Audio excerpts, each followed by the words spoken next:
Bonjour, nous allons conclure le Tanya d'aujourd'hui. Alors, l'Admour Zaken commence la lettre 14, dans laquelle il dit qu'il faut réveiller l'ancien amour pour la terre d'Israël.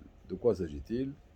Lorsque l'ami élève de l'Admour Zaken est monté en Eretz Israël, Menachem Mendel Vitebsk, Morodoker, l'Admour Zaken leur envoyait de l'argent pour les soutenir le Yishuv Haaretz. Maintenant, l'Admour Zaken ramassait cet argent au sein de ses chassidim. A priori, au début, lorsque cette chose a commencé, comme chaque chose nouvelle, les gens le font avec beaucoup d'enthousiasme. Avec le temps, l'enthousiasme s'est refroidi, et donc l'Admoraken vient et dit, écoutez, réveillez cette flamme-là que vous aviez auparavant, de donner de l'argent pour la tzedaka d'Eretz Israël. Maintenant, il dit que la terre d'Israël a une chose bien particulière, une particularité qui la met en relief, qui est tout simplement écrite dans le verset dans la Torah. C'est la terre sur laquelle les yeux de Dieu sont posés du début à la fin de l'année. Alors la question que l'Admour Zaken pose, elle est simple. Si les yeux de Dieu sont posés du début à la fin de l'année, ça se répète chaque année, donc c'est constamment. Donc le pasouk, le verset aurait pu dire tout simplement la terre sur laquelle les yeux de Dieu sont posés de façon éternelle. Alors pour expliquer ça, le Admour Zaken explique une notion.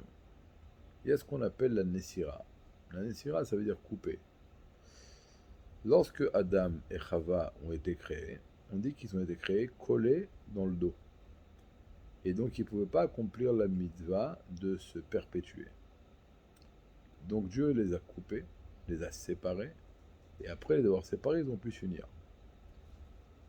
En haut, dans le monde de Hatzilut, il y a la sphère qui est la source de laquelle viennent toutes les influences divines qui viennent dans ce monde.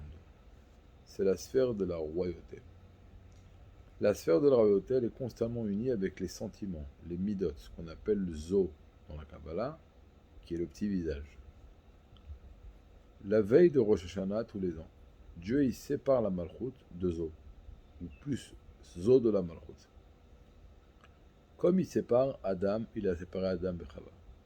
Maintenant, au même titre qu'après qu'il a séparé Adam et Chava, ils se sont réunis, ils ont pu s'unir. Après cette séparation, après que Zo se détache de la royauté la veille de Rosh Hashanah, après, à Rosh Hashanah, il y a une nouvelle énergie divine qui va venir s'installer dans la sphira de la royauté, mais celle qui va venir, comme nous allons l'apprendre demain, va être beaucoup plus élevée que celle qu'il y avait avant que Zo se détache de la Malchut.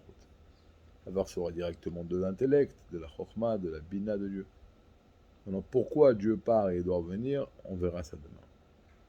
Et donc, ça commence à donner une petite raison, une petite réponse pourquoi c'est pas écrit constamment, parce que c'est pas constant. Chaque année, Dieu part, qui vérole et revient. Donc à chaque fois, c'est une nouvelle influence qui va venir dans le monde, plus haute et plus intense que celle de l'année précédente. Maintenant, la sphère de la royauté dans le monde de Hatzilut, sa parallèle dans le monde, c'est la terre d'Israël, qui est le point culminant du monde entier.